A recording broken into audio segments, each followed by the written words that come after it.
que é uma abordagem baseada em regressão, um livro do Reis, né, de 2013, que nós decidimos então fazer como referência para o nosso grupo de estudo.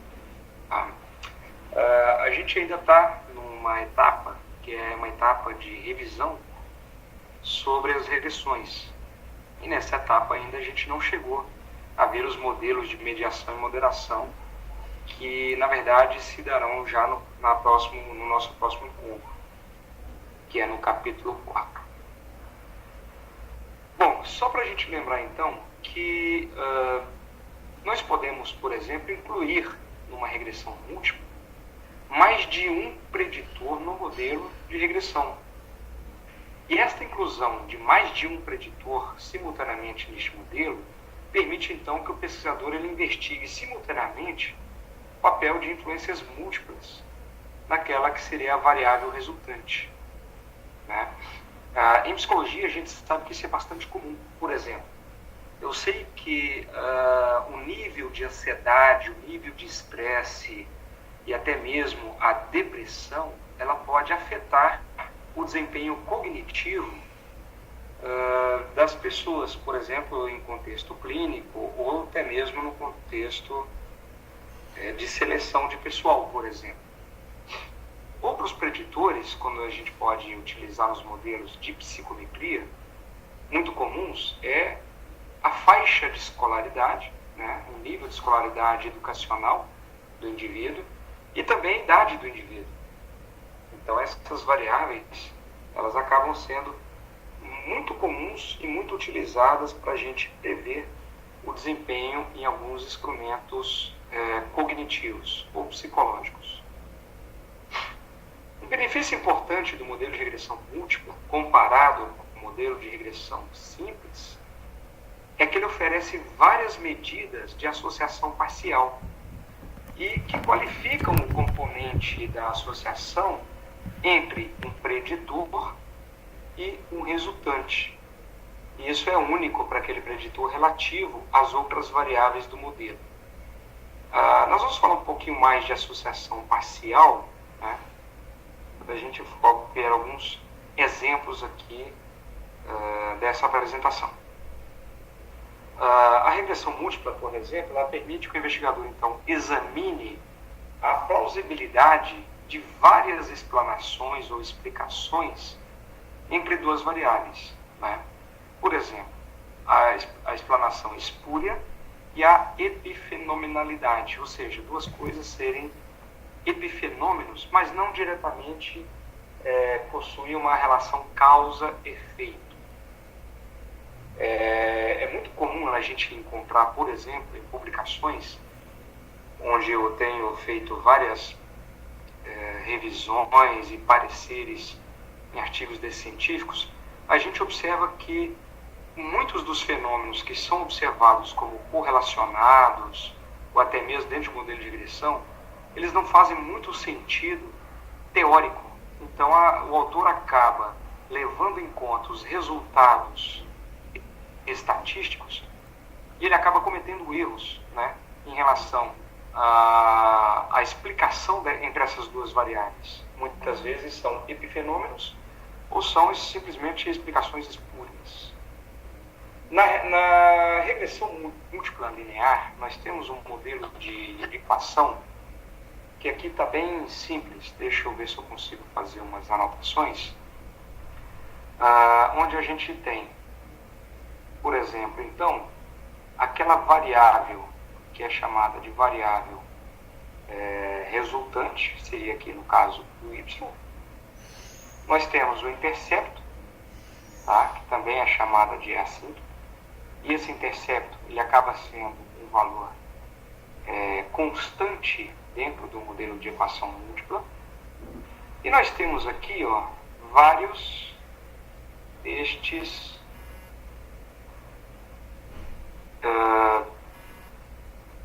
coeficientes. Vários destes coeficientes, obrigado Luiz, vários desses coeficientes, né, que estão acompanhando os preditores. No caso aqui, eu posso ter quantos preditores forem necessários para que eu possa então explicar a relação entre essas variáveis múltiplas. E ainda tenho nesse modelo aqui uma variável que seria um resíduo e muitas vezes é considerado como erro, como a gente vai ver lá na frente. Mas é um erro mais ou menos mais limpo dentro do modelo de regressão. Tá? Bom,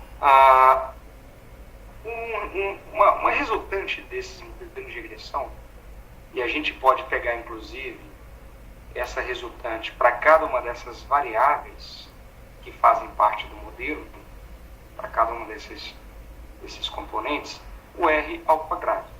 Esse R ao quadrado é entendido como uma correlação ao quadrado entre y, que é a variável resultante, e o y chapéu, onde, na verdade, esse erro dessa variável resultante, ele é eliminado. É o que a gente chama, então, de modelo, um modelo sem erros, digamos assim. Normalmente, um fit, uma estatística de ajuste desse modelo sem erros, ele tem um CFI, um TLI igual a 1 e um erro igual a 0. Oi?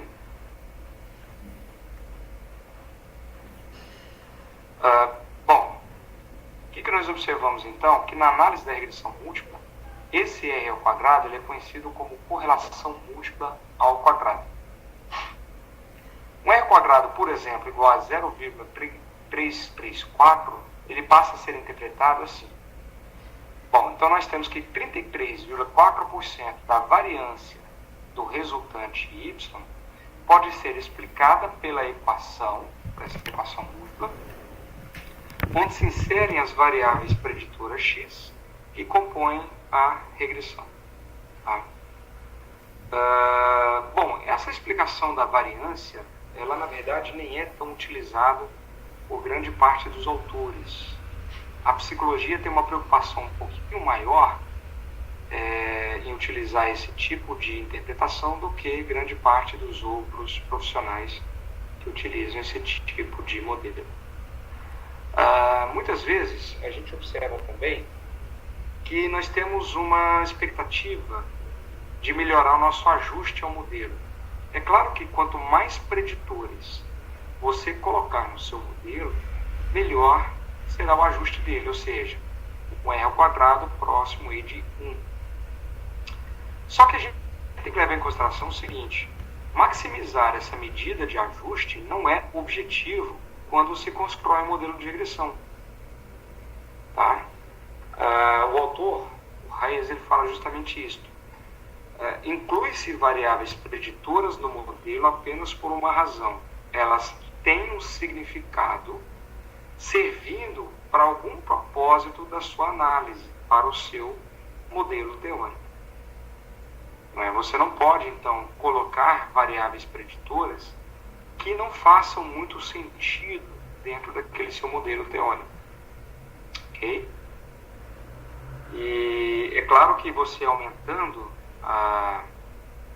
o número de variáveis preditoras, você melhoraria esta estatística de ajuste do modelo, por exemplo. Bom, uma interpretação que nós podemos fazer em relação às constantes e os coeficientes de regressão, esta interpretação ela vai depender se o seu modelo, se a sua regressão, ela é ou não padronizada. Tá? Por exemplo, se você está trabalhando com as variáveis padronizadas, se você transformou as suas variáveis em score Z, onde 0 corresponde à média da amostra e o desvio padrão igual a 1, aí você tem então uma forma de interpretar este coeficiente e estas constantes do seu modelo de regressão. Quando todos os preditores eles são fixados então em 0, significa que todas as variáveis são fixadas em suas médias amostrais. Tá?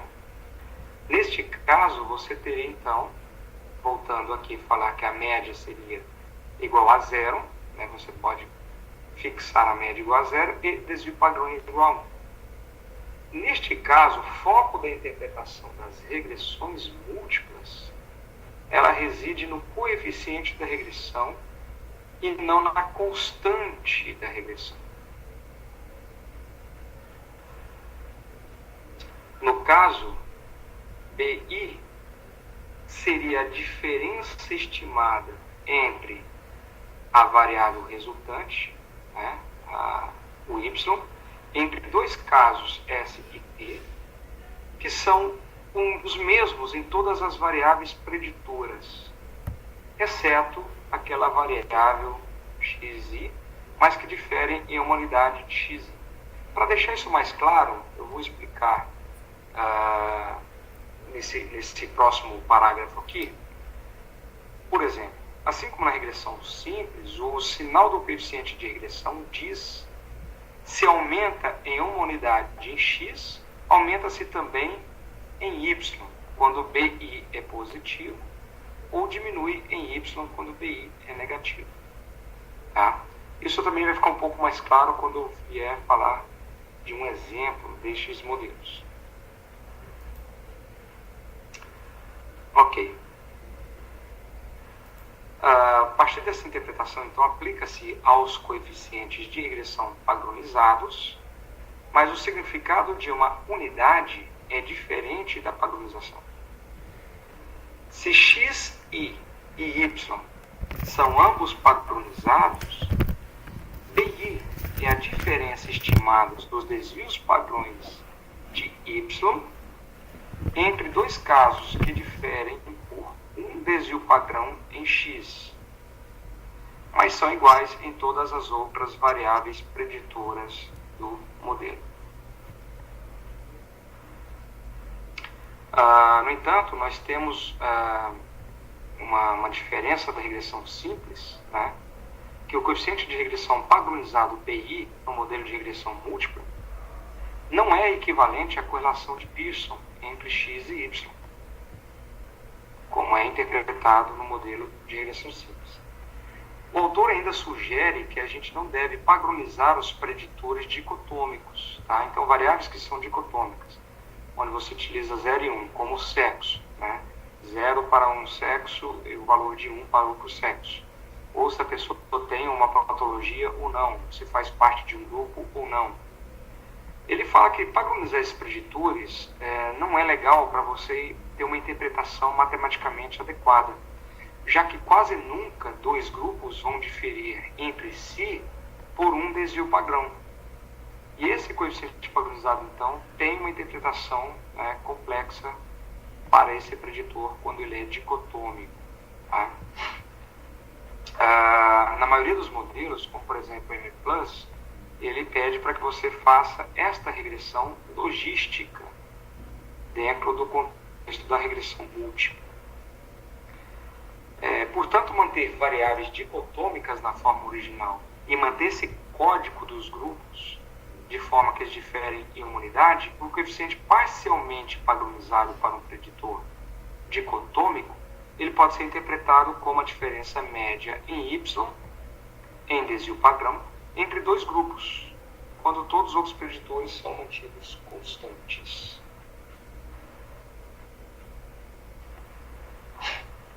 Vale lembrar que o tempo todo que a gente está falando dos modelos de regressão, a correlação não implica causação ou causalidade. Esta associação parcial, muitas vezes, ela tem que ser interpretada não só pela estatística, mas também pelo modelo teórico dos teus dados. Por quê? Porque o autor fala que justamente isso. Nós precisamos ter um conhecimento a priori, onde a gente vai, então, poder interpretar de forma apropriada e adequada os preditores daquele modelo. E essa habilidade para inferir uma causa e efeito, ele é objetivo de muitas pesquisas e de muitas análises. É claro que em psicologia, quando a gente busca essa relação causal, a gente leva em consideração as probabilidades, né, os relatos probabilísticos desta causalidade, para que a gente possa ter, então, uma expectância em relação a um determinado comportamento X ou Y. Uma associação, por exemplo, entre x e y, ela é epifenômena se x é correlacionada com uma causa de y, mas não causa diretamente a sua influência em y, não é causada diretamente por y. Ou seja, vamos pegar o exemplo da eletricidade e do magnetismo. A gente sabe que o magnetismo ele é um epifenômeno da eletricidade. Porém, o magnetismo não é causado pela eletricidade. Ambas possuem uma terceira causa comum. Podem ter propriedades eletroquímicas, físicas, totalmente distintas, mas ela existe quando outra também existe. É aquela velha relação mente e cérebro, né? É como se a mente fosse um epifenômeno das atividades neuronais do seu cérebro. Mas a pergunta é, será que essas atividades neuronais é que causam a percepção, a autopercepção daquilo que a gente chama de mente ou de consciência? Muitas coisas correlacionadas com a causa de Y tendem a ser correlacionadas com Y. Mas isso não faz estas coisas causarem Y. E é exatamente o que a gente vê muitas vezes em pesquisas médicas de saúde e nas pesquisas em psicologia. Também eu vou falar de alguns exemplos lá na frente. As regressões múltiplas, elas oferecem, então, ao pesquisador um meio matemático que ele é somado, então, à estimativa teórica que o pesquisador ele tem a priori, ou seja, antes mesmo de realizar a tua pesquisa. Ele sabe quais variáveis, a partir da revisão da literatura, poderiam estar envolvidas dentro do seu modelo de regressão múltipla. E de que essa associação entre x e y seria entre um grupo de pessoas que não diferem em outras variáveis do modelo de regressão. Isso se dá pela igualdade matemática entre pessoas que diferem em x ou num preditor nessas variáveis. Esta igualdade matemática é chamada de Pearson, né? Ou estas de outras variáveis de associação entre x e y, que ele fala do controle estatístico destas variáveis. Então, a associação parcial, essa partially, essa associação parcial é justamente essa igualdade matemática onde você percebe que as pessoas podem diferir em algumas variáveis e não diferir em outras variáveis.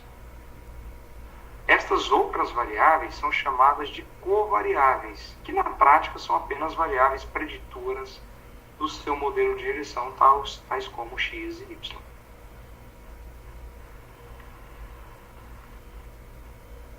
No modelo de regressão, o resíduo ele pode ser visto como a medida de y, que foi purificada ou limpada estatisticamente da associação com todas as k variáveis preditoras.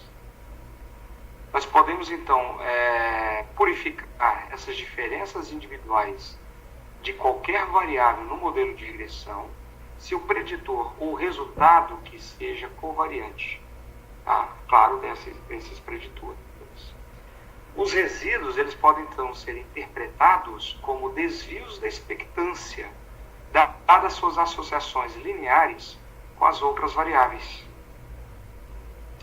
Nós temos que lembrar, então, que o coeficiente de regressão para o resíduo é chamado de coeficiente de regressão parcial. Se você considerar, então, aqui que duas pessoas que não são iguais em emoções, que são iguais em emoções positivas, ideologia, sexo, idade, mas que diferem em uma unidade em suas emoções negativas, são estimadas também em diferir 0,44 unidades em seu apoio às ações governamentais. E aí vem a questão da inferência estatística na regressão múltipla. A inferência na regressão múltipla ela pode se concentrar em coeficientes de regressão parcial individuais ou em subconjuntos deles. por exemplo, para os coeficientes individuais, as inferências são feitas como na regressão simples. Eu vou mostrar para vocês aqui um exemplo, tá? Que eu tenho trabalhado com um banco de dados. E neste exemplo, eu fiz algumas regressões da seguinte forma. Deixa eu mostrar aqui para vocês. Nós temos alguns instrumentos neuropsicológicos, tá? Que a gente vai chamá-lo de PIBAC, que é um teste de rastreio cognitivo breve, e o outro é um teste conhecido como mini exame do estado mental. Tá? Bom, então vamos supor que eu tenho aqui uma pessoa com 65 anos de idade e essa pessoa tem 4 anos de escolaridade. Com base no modelo de regressão, aqui esse modelo de regressão, onde eu tenho uma variável, um coeficiente aqui, onde eu tenho um coeficiente de intercepto, tá? Aqui eu tenho, então, o preditor da idade, B1, multiplicado por 0,75. Aí eu fiz o B1 ao quadrado, que eu tenho interesse em fazer, por exemplo, uma regressão quadrática, uma regressão múltipla, mas eu peguei a primeira variável e elevei ao quadrado. Isso faz com que essa regressão ela seja considerada como não linear, tá? Então ele não vai ter uma reta, ele vai ter uma curva levemente acentuada. E a segunda variável que eu tenho é B2, que é a escolaridade, multiplicado por 0,44. Então o que eu posso observar? Uma pessoa com 85 anos de idade teria um valor predito de 19 pontos, tanto no PIBAC, e 19 pontos no mini exame do estado mental. Uma pessoa com 70 anos teria um valor predito de 31 pontos no teste do PIBAC e 22 pontos no teste do mini exame do estado mental. Se essa pessoa for considerada analfabeta, zero de escolaridade, o valor predito ele cai para 29 no PIBAC e cai para 21 no mini exame do estado mental. Olha só. Então eu tenho os preditores com base na regressão. Aqui está a regressão do mini exame do estado mental e aqui está a regressão do teste PIBAC. Muito bem. Se eu pego, então, um indivíduo e aplico nele esses dois testes, e se esse indivíduo, por exemplo, ele teve um score de 41 pontos no teste PIBAC e 24 pontos no teste Minimental, eu consigo agora comparar o seu score obtido, que é o score verdadeiro do indivíduo, com aquele score predito pela equação. E aqui eu vou fazer o seguinte, eu vou subtrair o score do indivíduo pelo score predito e dividir pelo erro da equação, pelo resíduo da equação, que pode ser interpretado como desvio padrão. Se eu tenho, então, uma média observada, um ponto observado, né? Um score do indivíduo, e eu tenho a média do grupo, que seria aquele score predito ou preditivo, dividido pelo desvio padrão, ele equivale ao score Z. Então aqui eu posso interpretar que esse indivíduo com 41 pontos, tendo 70 anos de idade e 0 anos de escolaridade, ele está acima, dentro da classificação aqui, é considerado muito superior daquilo que seria esperado. Ele teria um T, um score T de 75. Lembrando que o score T é a multiplicação do score Z por 10, somado com 50 pontos. E ele teria aqui um percentil de 99,4. Ok. Só para a gente pegar mais um exemplo, então, vamos pegar um indivíduo aqui 40 anos, 4 anos de escolaridade.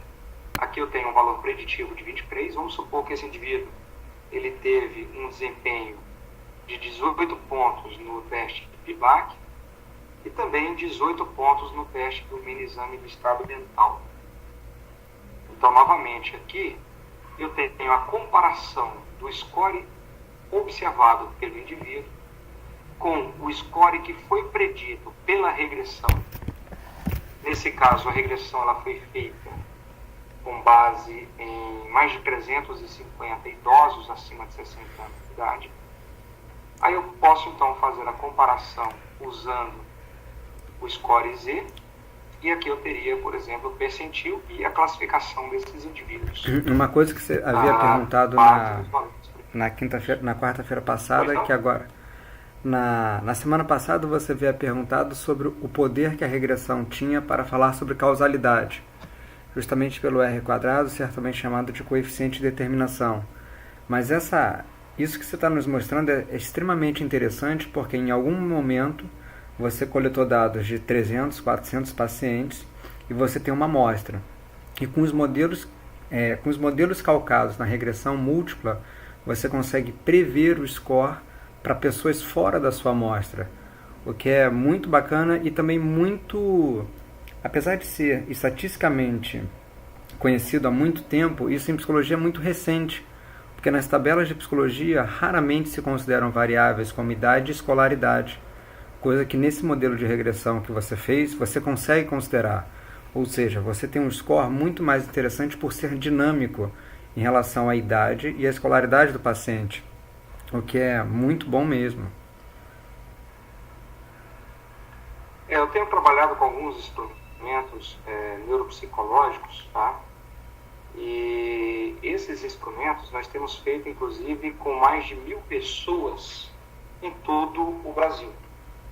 É claro que grande parte dessas pessoas que a gente vem avaliando, de 18 a 89 anos de idade, a gente tem algumas falhas, alguns gaps na coleta de dados. Vamos supor, eu não consegui pessoas de 40 a 60 anos de idade que fossem pessoas analfabetas ou com baixa escolaridade.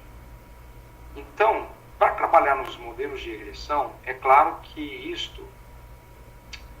as regressões elas ajudam a tampar esses buracos, né, da sua coleta de dados. Nesse caso aqui, eu fiz regressão com base na distribuição T. Então, uma regressão robusta. No artigo que eu estou escrevendo sobre esses dados aqui, o parâmetro de normalidade dessas regressões é bem baixo, mostrando que existe uma não normalidade dessas regressões, porque a regressão ela tem como pressuposto, assim como tem na NOVA, por exemplo, né, a normalidade da distribuição destes parâmetros, desses preditores, por exemplo, da regressão, né, e leva em consideração também a homogeneidade dos seus dados. Tá?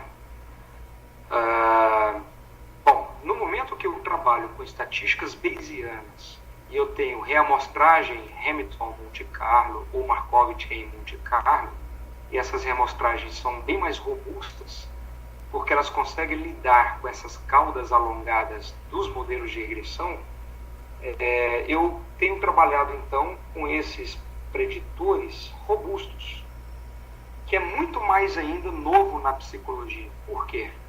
Porque existe grande crítica aos modelos de OLS, que é o Ordinal Least Squares, né? Onde os quadrados mínimos eles passam a ser parâmetro para saber se aquela sua linha da regressão ela está bem ajustada à diferença dos seus dados. Tá? E na estimativa bayesiana, isso não necessariamente vai acontecer. Tá? A estimativa bayesiana vai se basear na maximum likelihood, nos modelos ML. E aí você vai levar em consideração, por exemplo, qual é o ponto daquela estimativa. Então, por exemplo, nesse caso aqui, este valor de 25,66, ele foi o candidato mais plausível de uma série de outros números candidatos para compor esta equação. Tá?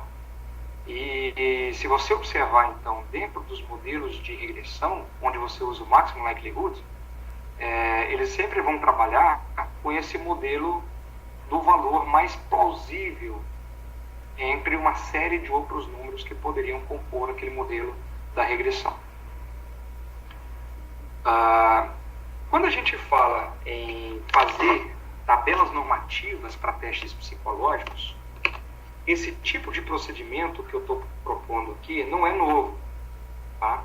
Isso já é feito em vários outros artigos na neuropsicologia, principalmente, porque a neuropsicologia não tem uma distribuição normal nos seus instrumentos, uma vez que eles são bem simples de serem realizados. Mas a proposta aqui seria justamente a gente ter um modelo baseado numa regressão, aqui é uma regressão múltipla, só que é uma regressão não linear, ela tem um formato polinomial, quadrático. Tá? No caso, eu adicionei uma distribuição T, que ela é robusta aos outliers, e ainda por cima eu coloquei o erro da regressão para comparar um score predito e um score obtido. E a partir daí, você tem uma forma alternativa de criar aquelas tabelas normativas que utilizam média e desvio padrão. Que é basicamente o pulo que a gente deu por cada faixa de escolaridade. Isso é bacana porque antigamente, quando a gente dava aula de estatística, uma das coisas mais chatas era falar para o aluno como ler aquelas tabelas em que do lado esquerdo havia o sigma, o alfa, perdão, e do lado direito, não, perdão, que do lado esquerdo havia nas linhas o grau de liberdade, e a primeira linha era justamente o alfa que o cara queria. Então ele tinha que comparar o T que ele conseguiu calcular com o T que era da tabela e ver se ele rejeitava ou não rejeitava a hipótese nula. Isso é da idade da pedra. Da mesma forma que eu espero que as tabelas normativas de testes psicológicos sejam daqui a pouco da idade da pedra, em que haja um computador, em que haja uma plataforma, um sistema, em que o profissional possa entrar, colocar a idade, por exemplo, a escolaridade do seu paciente, para alguns instrumentos talvez até mesmo o sexo, e que ele consiga atingir um valor que deveria ser o valor resultante daquele paciente que ele tem, que é muito bacana, né? Por exemplo, aqui eu não fiz uma coleta de dados com pessoas de 50 anos ou 40 anos de idade. Mas se eu colocar no meu modelo que a pessoa tem 40 anos de idade e 12 anos de escolaridade, olha, o valor preditivo dessa pessoa para o teste PIBAC é considerado bem alto, tá? Já que esse teste ele tem um valor máximo de 60 pontos. E o Minimental, o valor máximo é de 30 pontos. E o valor preditivo para uma pessoa de 40 anos, com 12 anos de escolaridade, ele vai chegar aqui a 29 pontos, que seria próximo ao valor máximo. Então, se essa pessoa resulta em um teste do PIBAC, se ele faz 35 pontos e no Minimental ele faz 24 pontos, tá? Aqui eu já posso dizer se essa pessoa que eu acabei de avaliar, com 35 e 24 pontos em cada um dos testes, o quão distante essa pessoa está da sua amostra teoricamente normativa. Lembrando que eu não coletei dados de uma pessoa de 40 anos com 12 anos de escolaridade. Tá? E aí você consegue, então, classificar essa pessoa com base no Score Z, percentil e a classificação que a gente usa na psicologia, tá? Que é também com base nesses valores de percentil. Foi como o Luiz estava falando aqui. É uma forma, então, de você predizer um valor e no momento que a nossa análise, a nossa coleta de dados, ela alcançar pessoas normativas com 40 anos de idade e 12 anos de escolaridade, eu vou poder, então, confirmar esses valores preditivos. Tá? Então, se eu tiver, por exemplo, eu coletei dados de 10 pessoas de 40 anos de idade e 12 anos de escolaridade. a média dos valores dessas pessoas vai ficar próximo de 45 pontos para o teste PIBAC e próximo de 29 pontos para o teste do mini exame do estado mental. Isso se tratando de pessoas normativas, né? Pessoas que teriam um funcionamento considerado normal. Ok? Ok.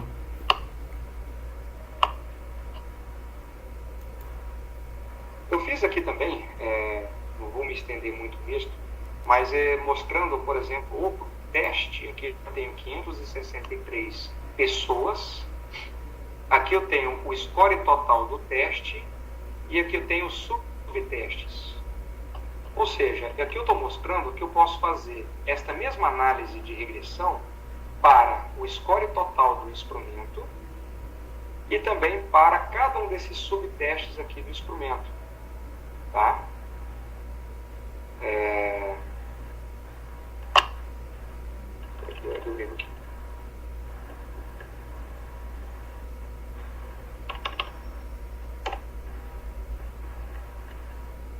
Então, para esses subtestes do instrumento, onde eu tenho os valores preditivos com base na regressão apenas daquele instrumento.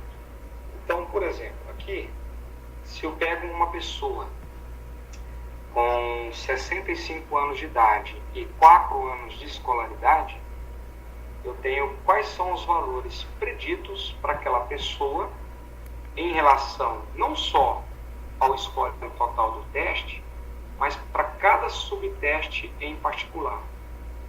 Tá? Nesse caso aqui, eu não tenho ainda uma estatística muito adequada para estes subtestes, porque está faltando ainda pessoas aqui para a gente fazer uma boa análise com esses parâmetros todos. Tá? A gente tem um gap aqui de idade também, e a gente está complementando essa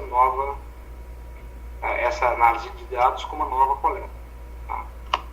Para outro teste que nós temos, inclusive, um acompanhamento com uma equipe da Universidade de Buffalo, nos Estados Unidos, que é o teste chamado BICAMS. Também nós fizemos essa tabela normativa. Uma pessoa, por exemplo, com 65 anos de idade e apenas 4 anos de escolaridade, eu teria aqui os valores preditos para cada subteste dessa pessoa, tá?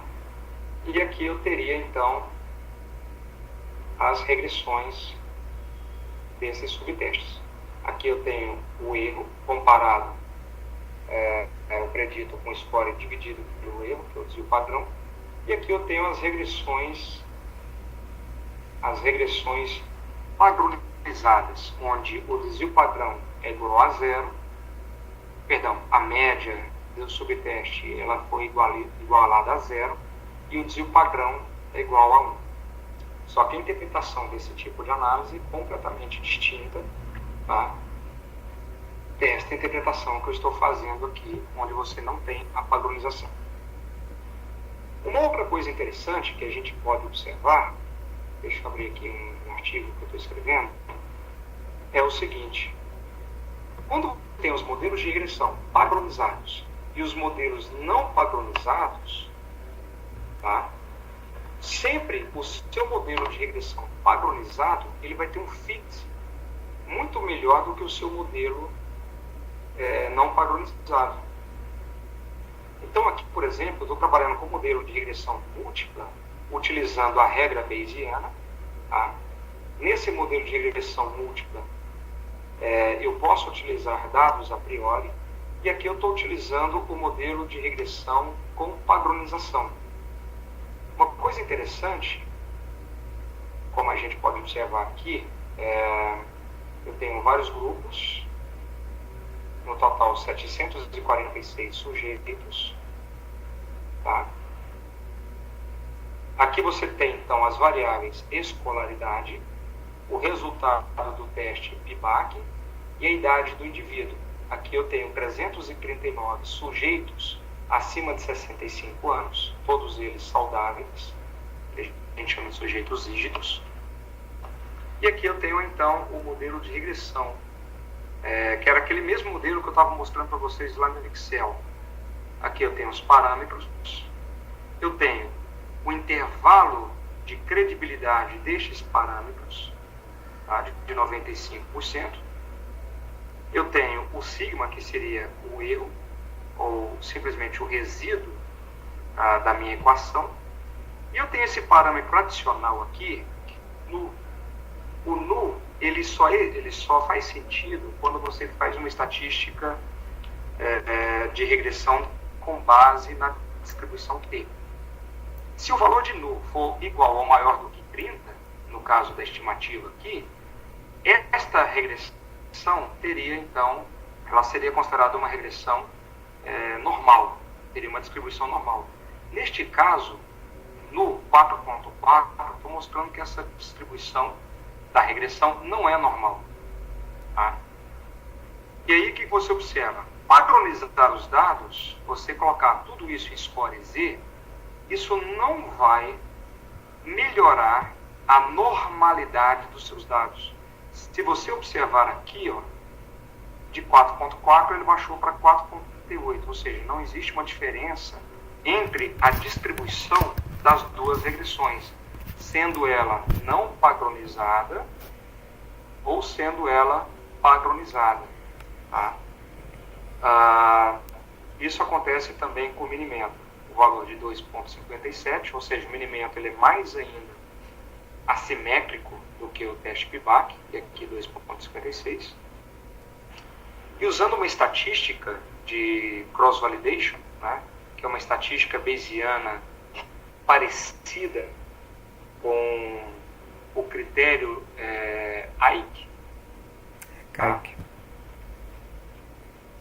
O que a gente observa é que quanto menor o valor de low, melhor o ajuste ao modelo.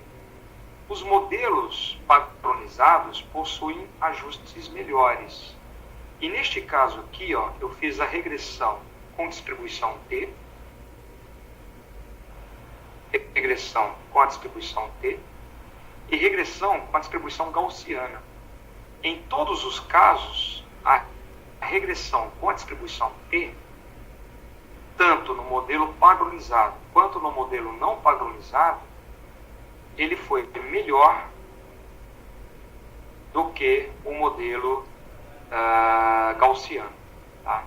Então, se você observar o modelo gaussiano aqui, ele é maior, a diferença é 42,99, comparado com o modelo com a distribuição T. Tá? Mesmo como acontece quando você tem a padronização da regressão. E também eu fiz um modelo que é preditor. Vamos supor, a pessoa fez o teste PIBAC.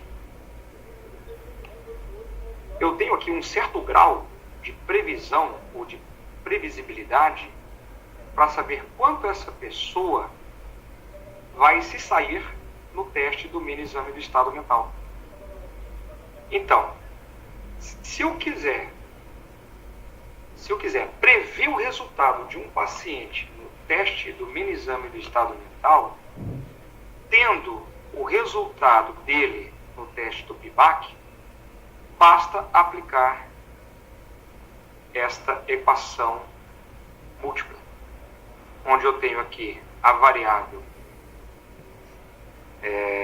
está faltando aqui a variável. É que tem que especificar aí nesse modelo os coeficientes. Não, tá certo. É porque a gente tem idade e escolaridade, mas não tem. É porque isso aqui é o intervalo de credibilidade deste coeficiente, tá? Que aqui no caso é o B0.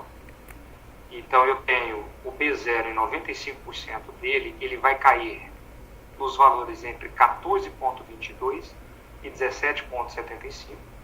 Ou seja, eu consigo calcular a margem de erro de 95%, tá? Quando eu estou fazendo a estatística bayesiana.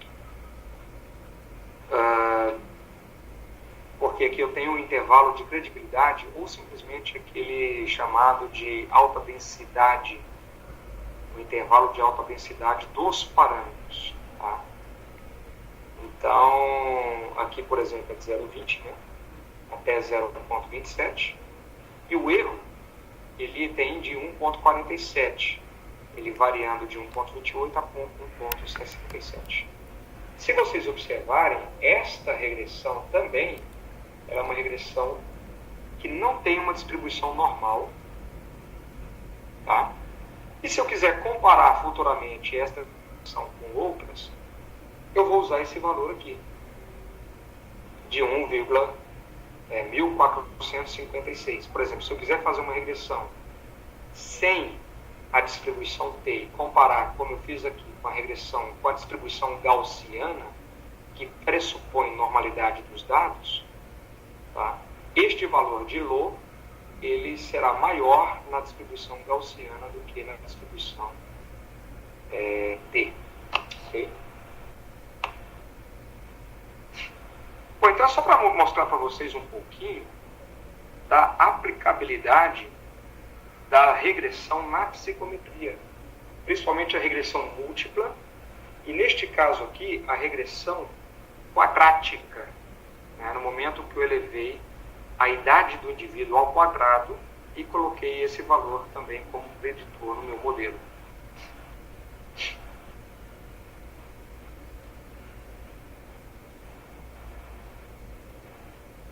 Pessoal, alguma dúvida, algum comentário, alguma colocação, ou querem que eu repita alguma parte do que eu apresentei?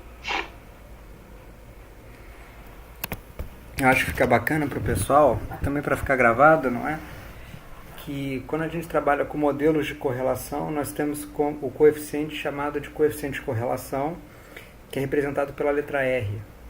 Esse R é uma correlação entre duas ou mais variáveis e que tem diversas técnicas, diversos estimadores por detrás para que a gente possa fazer a correlação, tipo Pearson e Spearman. Quando a correlação ela só pega duas variáveis, colocar o R ao quadrado, ou seja, pegar aquele coeficiente e colocar numa relação ele vezes ele mesmo, chega no coeficiente de determinação, que é o R quadrado de uma regressão. Mas como o Danilo bem falou, isso só serve quando nós temos duas variáveis no nosso modelo. Quando nós temos mais do que isso, isso só serve quando nós temos uma única variável no nosso modelo, no lado direito da equação, tentando explicar a variabilidade de uma variável do lado esquerdo da equação, ou seja, uma única VD, como todos os modelos de regressão, e uma única VI, como nos modelos de regressão linear simples. Isso que o Danilo mostrou para a gente hoje é um modelo de regressão múltipla, que não é nem linear, é um modelo de regressão múltipla, ou seja, ele organiza uma variável dependente, que é a variável prevista, e várias variáveis que são variáveis independentes, ou chamadas de preditores. O bacana, fazendo um resumo do que o Danilo falou, é que com mais variáveis a gente coloca no nosso modelo, melhor vai ser o nosso R quadrado, ou seja, maior vai ser o nosso R quadrado, que também é um estimador que tem como teto o valor de 1. Só que a gente sempre tem que ver o R quadrado ajustado, que justamente com mais variáveis nós tenhamos no nosso modelo, muitas vezes ele vai ter alguma punição. E o importante também que o Danilo comentou é que isso tem sentido teórico. Não adianta você incluir todas as variáveis possíveis, porque isso não vai fazer diferença nenhuma em relação a... Isso não vai te acrescentar nada em relação à teoria. Então ele pode colocar aí, por exemplo, idade, escolaridade, mas teria pouquíssimo sentido ele perguntar o time de futebol do paciente e colocar isso no modelo de regressão. Isso não faz sentido teórico nenhum. E muito importante, o que o Danilo mostrou, é que quando a gente trabalha com modelos de regressão, muitas vezes em psicologia a gente trata do pressuposto que a distribuição dos nossos dados segue uma normal com média e desvio padrão, média 0, desvio padrão igual a 1. O que é muito difícil que a gente veja isso nas pesquisas empíricas. A gente acaba por ver isso nos modelos teóricos. E muitas vezes, quando a gente percebe que o nosso modelo foge a essa distribuição normal, a gente é obrigado ou seja, se foge da nossa distribuição normal é porque tem uma assimetria de um lado ou de outro, ou porque tem alguns outliers que estão ali prejudicando essa distribuição normal. E muitas vezes, eu estava comentando isso ontem numa aula, tem diversas discussões sobre o que fazer com outliers, não é? A gente deleta esse outlier, finge que não viu, a gente reporta esse outlier e estraga o nosso modelo, e a gente nunca deleta, isso daí é uma coisa importante ser dita, ou quase nunca, mas uma coisa muito importante é justamente fazer o que o Danilo comentou, que é você ajustar a sua estatística para esse tipo de distribuição. Ou seja, aí nesse caso o Danilo pegou uma distribuição T e também fez uma distribuição com a priori, ele fez uma análise bayesiana. o que é muito bacana e tem tudo sentido com o livro que o Reis escreveu, que é justamente análises baseadas em modelos de regressão. Então, além de dar o parabéns, eu acho que a gente aprendeu bastante, porque nós vimos a aplicabilidade da utilização de uma técnica estatística à psicologia. E fica como curiosidade a quase todo mundo que a maior parte das técnicas estatísticas que nós utilizamos em psicologia são criadas por psicólogos. Esse montão de fórmula matemática, quem senta para criar somos nós, porque somos os únicos ou os poucos profissionais que temos essa variabilidade muito grande. Nós temos um erro sempre presente nas nossas medidas e nós trabalhamos com variáveis que têm uma complexidade muito diferente de uma variável como dilatação de uma barra, por exemplo. Então isso tudo é criado por psicólogos e espero que cada vez mais utilizado também por psicólogos, né? O que é muito bacana.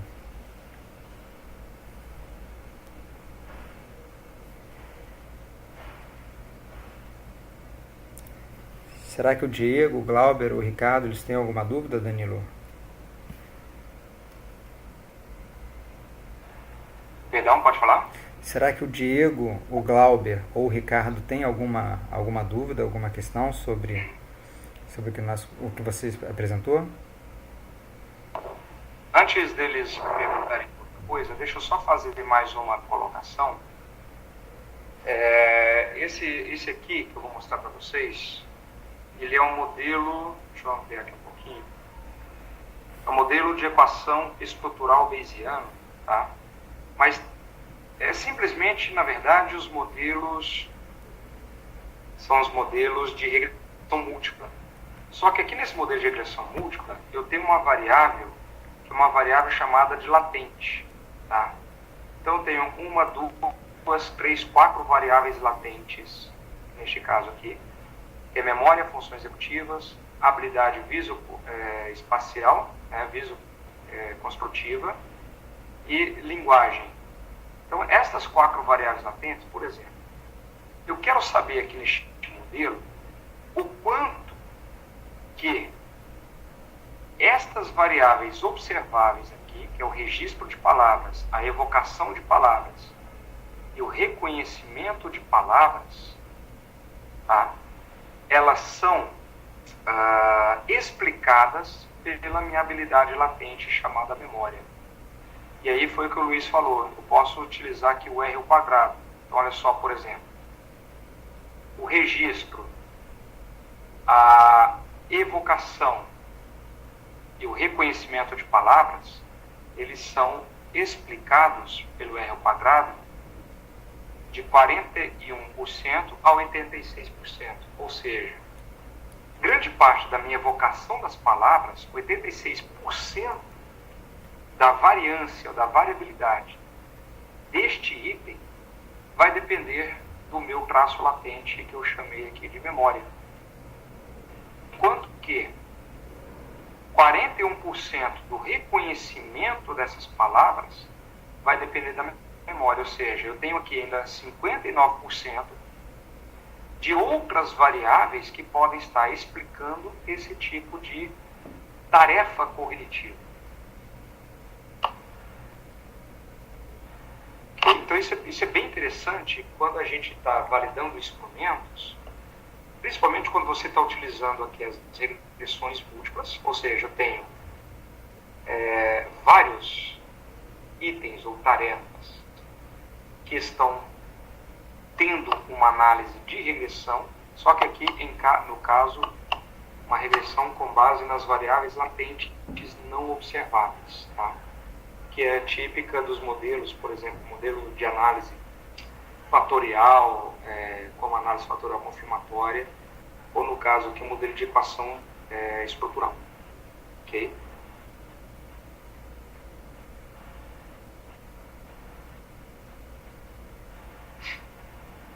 Perguntas? Boa noite, professor. Boa noite. Quem fala? Ricardo, isso. Parabéns, está sendo tudo muito claro e compreensível. Obrigado pela oportunidade, primeiramente. Minha dúvida pode parecer um pouco elementar, mas só para saber até seu posicionamento, quando em alguns momentos vocês comentaram, porque eu falo Diego e Luiz, está bem participativo também, sobre o limite 1, correto? Do R ao quadrado. Uhum. Certo. Qual a dúvida? Pronto. Aí a minha dúvida é elementar no sentido de que a ideia de ficar incluindo variáveis independentes, logicamente que tenham relações teóricas, até que ponto? Se eu considerar, por exemplo, um R ajustado de 0,40, se vocês têm algum posicionamento de bom, muito bom, uma classificação, entende? Por exemplo, eu achei um R quadrado de 30. Posso sugerir que em outras pesquisas eu vá incluir outras variáveis para que esse 30 possa aumentar para 50, ou quando eu atingir um R quadrado de 50 ou 60, eu já posso considerar como muito bom, tendo em vista que a gente fala de psicologia. Bom, se você observar aqui, Ricardo, a interpretação do R quadrado vai depender do ajuste do teu modelo. Então, por exemplo, eu tenho aqui R quadrado baixo, de 0,28, por exemplo, né, que dentro deste conjunto de R's ao quadrados, ele não é tão adequado. Ou seja, neste contexto aqui, este R ao quadrado é considerado baixo. Tá? Enquanto que o semântico aqui é considerado alto. Então você tem que levar em consideração, geralmente, a questão do contexto que você está trabalhando a tua análise. Nestes outros trabalhos que eu apresentei aqui no Excel para vocês, o R quadrado ele está variando entre 0,32 a 0,42. Ele não passa muito do 0,42. E, por exemplo, o modelo se utilizar idade e escolaridade, sem utilizar o modelo quadrático, onde eu vou adicionar a idade ao quadrado, o R ao quadrado seria, por exemplo, de 0,39. Então, eu teria um R quadrado igual a 0,39. Se eu fizer o modelo quadrático, esse R ao quadrado ele vai subir bem pouco. Ele vai para 0,41. Tá? Então a pergunta é, será que subir só um pouquinho do R ao quadrado, isso é uma vantagem? Bom, se você pensar que o meu modelo não adicionou nenhuma outra covariável, nenhum outro preditor, como por exemplo o sexo, eu poderia ter adicionado aqui o sexo e verificar se o sexo aumentava, por exemplo, o R ao quadrado. Mas como o sexo não é uma covariável na resposta desses instrumentos aqui, tá? Ele não aumenta o valor do R ao quadrado. Ok? Então, eu não estou aumentando novas variáveis do meu modelo.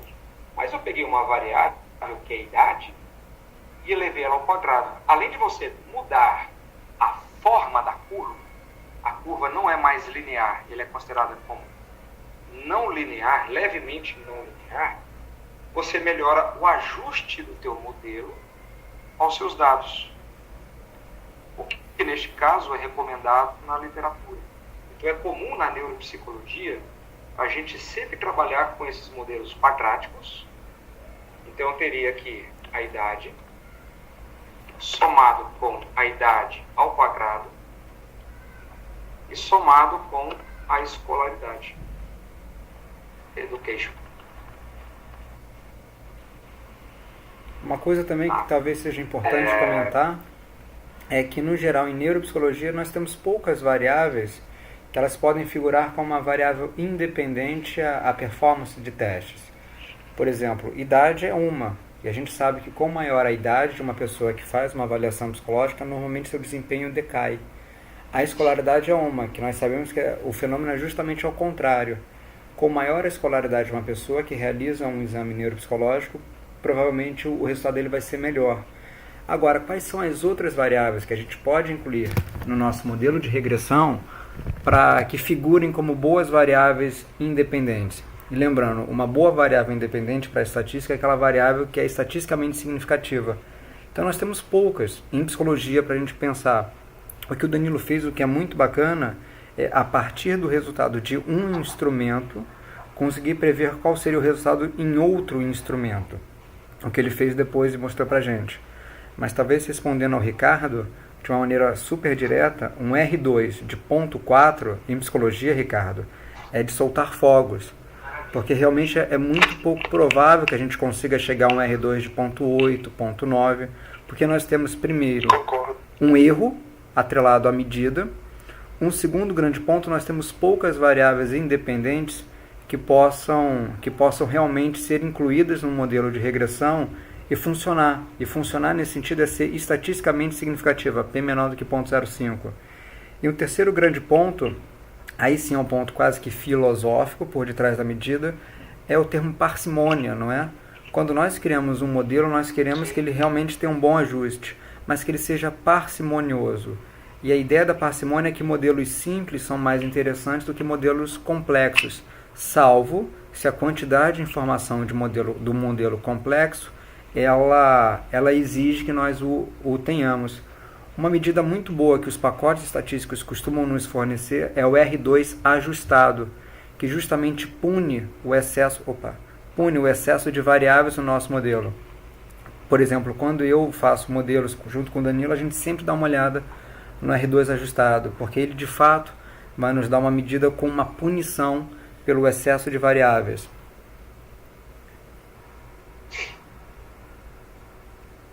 Perfeito.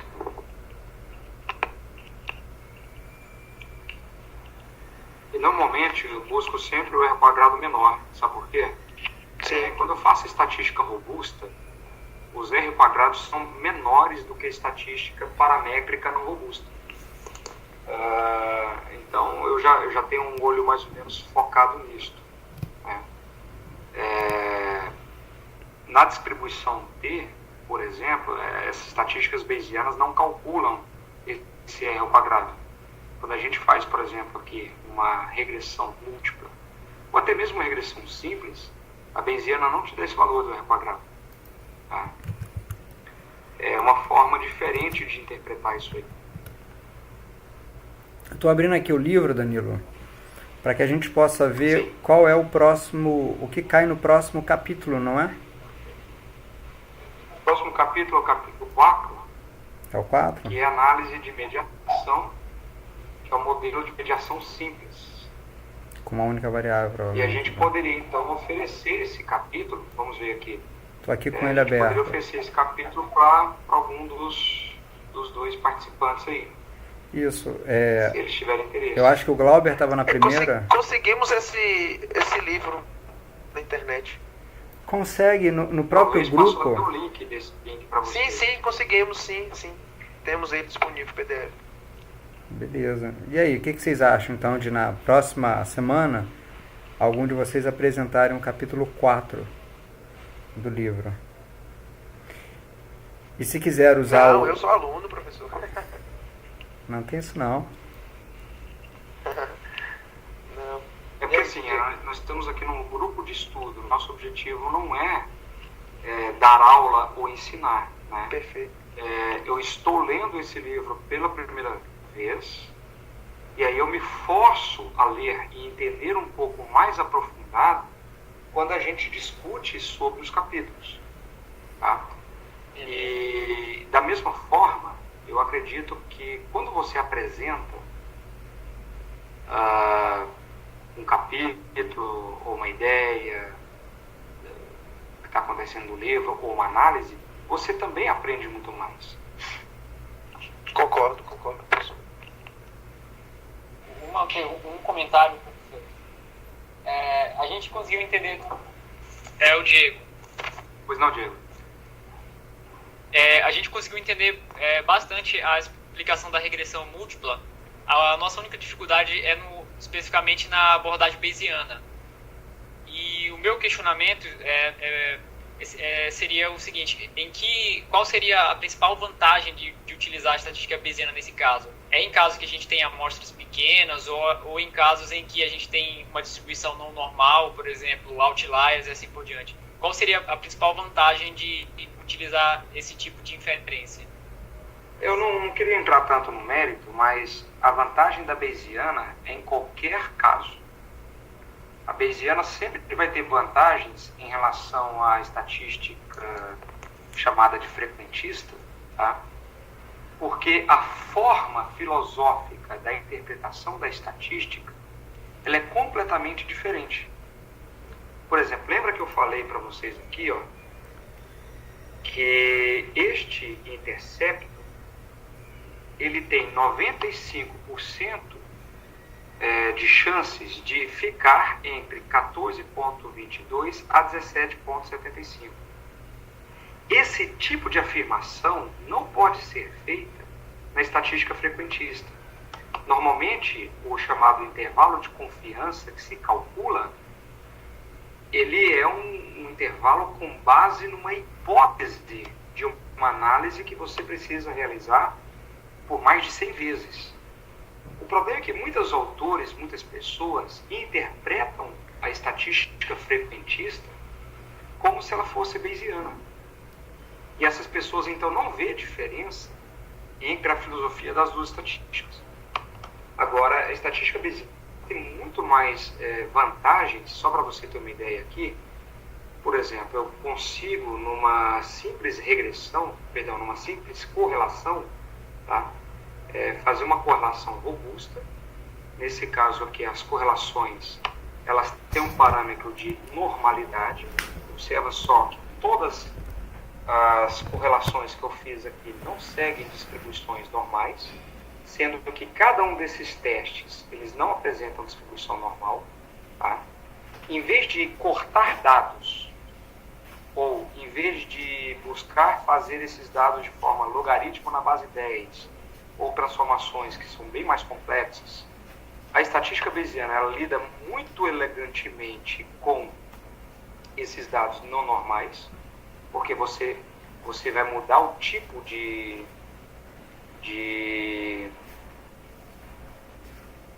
distribuição, o tipo de distribuição, né, desses parâmetros. E aí, cada uma dessas análises se torna um parâmetro. Por exemplo, aqui o Rho, ele se torna um parâmetro. Eu tenho a média daquele teste, eu tenho a dispersão da média, que é o desvio padrão, e tem um parâmetro Rho que seria da correlação. E aqui eu tenho justamente qual é a distribuição do parâmetro Rho. Eu não consigo identificar isso na estatística frequentista. Por quê? Na frequentista você vai ter uma distribuição de Rho sendo sempre de -1 a +1. Essa distribuição é uma distribuição uniforme, tá? E ela nunca vai ter uma distribuição dita como não normal, por exemplo. Outra vantagem é que você pode também aqui, ó, colocar como dado a priori para cada um dos seus parâmetros uma distribuição normal. Por exemplo, aqui eu vou considerar que a regressão da memória da evocação das palavras para o traço latente memória, ele vai ter uma distribuição normal, com média 0 e desvio padrão, né, igual a 1, nesse caso aqui como dado a priori da minha análise. Aqui, por exemplo, nas covariâncias, eu já vou setar uma distribuição chamada de Wishon, tá? Nos interceptos eu posso voltar à distribuição normal, só que aqui eu quero que o erro seja menor ainda. Então eu posso trabalhar com dados a priori de forma muito mais elegante. Aqui, por exemplo, nas variâncias, eu posso setar como distribuição gama. Tá? Ou seja, se você de fato precisa de uma maior precisão e qualidade técnica nas suas análises estatísticas, eu sempre vou indicar as estatísticas bayesianas. E elas não mudam muito em relação às outras estatísticas frequentistas em termos de matemática, por exemplo. A regressão é a mesma regressão, você não vai mudar as equações do alfa de Chroma, por exemplo. Você vai poder utilizar o alfa de Chroma, você vai poder utilizar a regressão logística, regressão linear, regressão quadrática. O que você vai mudar de fato é a forma de calcular usando Markov em Monte Carlo, Hamilton Monte Carlo, por exemplo, tá? E você vai também mudar muito o que a gente chama de base factor, em termos da probabilidade de ocorrência dentro de cada um desses parâmetros. Posso só complementar uma coisa aí, Danilo, que talvez venha a esclarecer?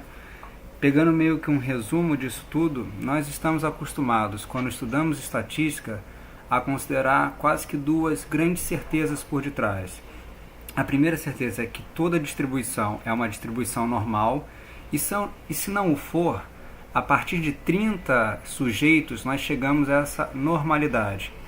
Isso nós temos como se fosse algo verdadeiro, mas não é bem assim que funciona quando a gente vai coletar dados, principalmente em psicologia, em que a exceção é ter uma distribuição que segue uma normal. Claro que em outras áreas, certamente com n igual a 30 ou superior, nós chegamos a uma distribuição que ela se aproxima muito a uma simetria zero e cortose 3. Mas na psicologia, eventualmente, nós temos uma distribuição normal.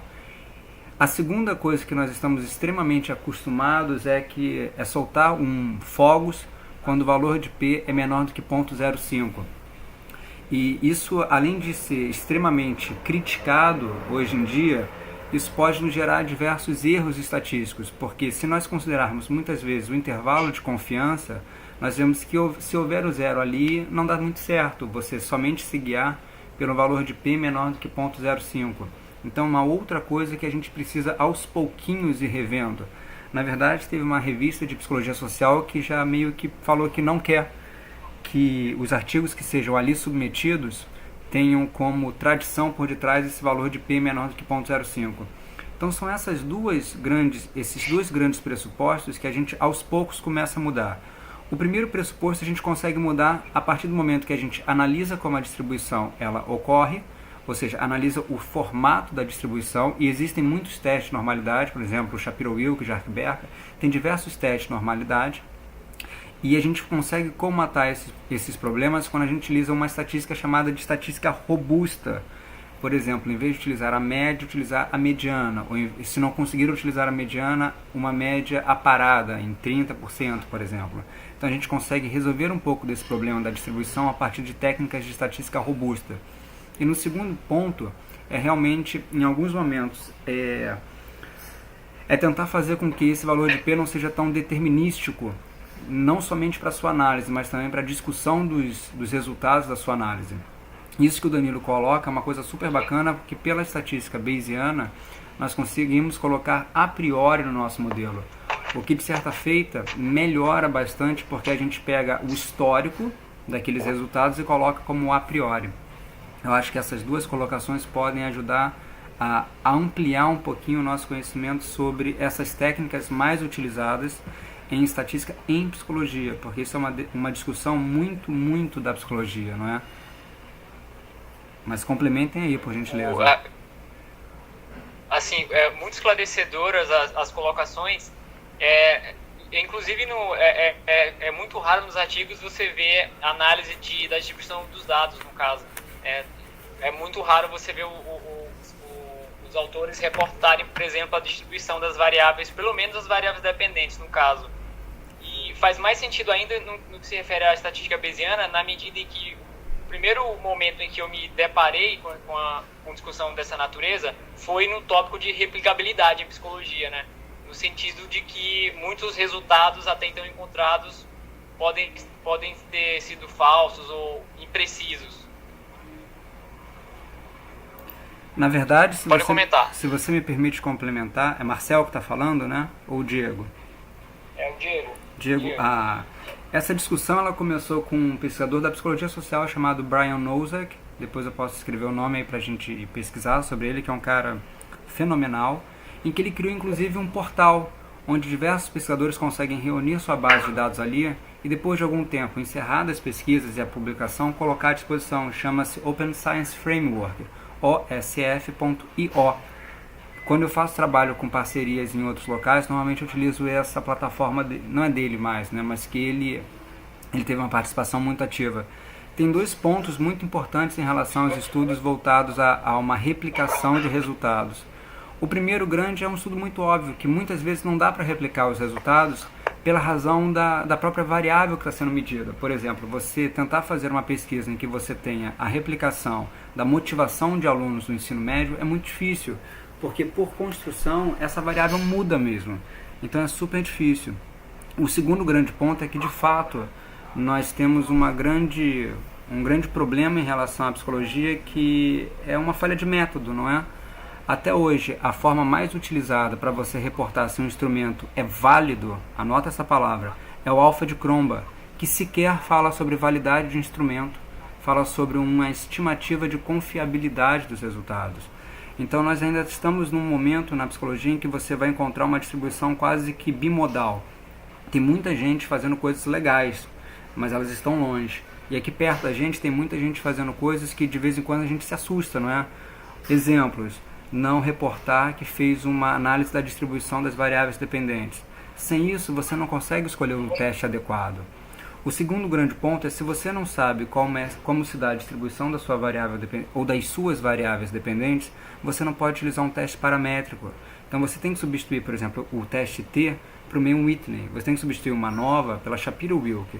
Você tem que fazer ajustes no seu teste estatístico para que você consiga, de fato, fazer aquela análise correta. E o terceiro grande ponto é que, ao passo que a gente só publica aqueles assuntos em que nós conseguimos rejeitar uma hipótese nula, nós acabamos tendo uma coisa chamada HARK, H-A-R-K, que é a hipótese after results. Depois que as pessoas sabem os resultados de algumas análises, aí elas falam, bom, a nossa pesquisa se baseou em tentar saber como essa hipótese se apresentava. De um lado, o que eu estou falando parece uma crítica àquelas pessoas que fazem pesquisa, mas não é não. Isso, na verdade, é super retroalimentado, é como se fosse um modelo agora de equação estrutural, onde um ajuda o outro ali a se comportar, pelos editores das revistas. Para vocês terem uma ideia, se você submeter a uma revista alguma técnica um pouco diferente daquilo que se está habituado a ver, muitas vezes você toma uma rejeição a priori. Ou em alguns momentos, inclusive, você tem que se explicar o porquê está fazendo aquilo ali. Então tem uma dança ali que, para funcionar, as duas partes acabam por fazer essa música rodar. Em muitos momentos as pesquisas elas carecem elas são muito feitas por tradição, mas às vezes pouco por um estudo aprofundado. E um segundo ponto, muitos editores acabam por ainda desconhecer essas técnicas. E posso dar um relato. Recentemente nós submetemos um artigo que foi aceito, vai ser publicado, mas só foi aceito se nós colocássemos o alfa de Cromba como um estimador de validade, o que tem nenhum sentido, não tem nenhum sentido nesse momento, ainda mais para aquilo que nós estávamos propondo, mas isso vai ser publicado desta forma. Então, para encerrar, não é, tem uma dança, ela funciona se dois pares ali estão presentes, e me parece que isso, principalmente aqui, está cada vez mais presente.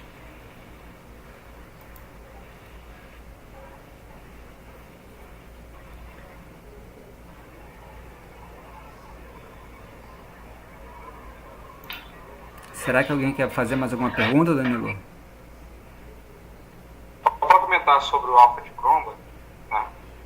Eu utilizei aqui uma modificação do alfa de Cromba de forma robusta. Então tem aqui uma alternativa bayesiana robusta, que eu chamei aqui de alfa M, para a não normalidade do item, utilizando uma distribuição assintoticamente livre. E aí eu utilizei também os intervalos de credibilidade desse alfa de Cromba. Foi desenvolvido por uns estatísticos aí, uns caras meio loucão, tá? E nesse artigo aqui, por exemplo, ele mostra como calcular isso aí.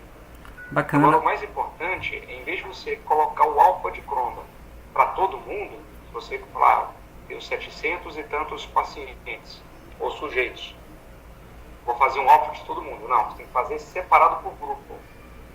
Então, no caso aqui, os idosos, 342, teve um alfa aqui de 81, aí eu tenho o intervalo de credibilidade deste alfa. Pacientes idosos, a bayesiana permite fazer inclusive alfa com um número pequeno, 24 apenas.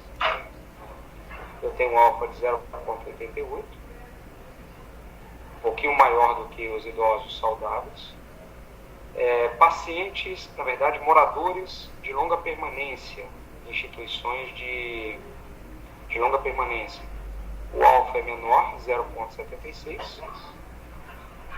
Pessoas que foram expostos ao mercúrio, ficou igual, 0,76.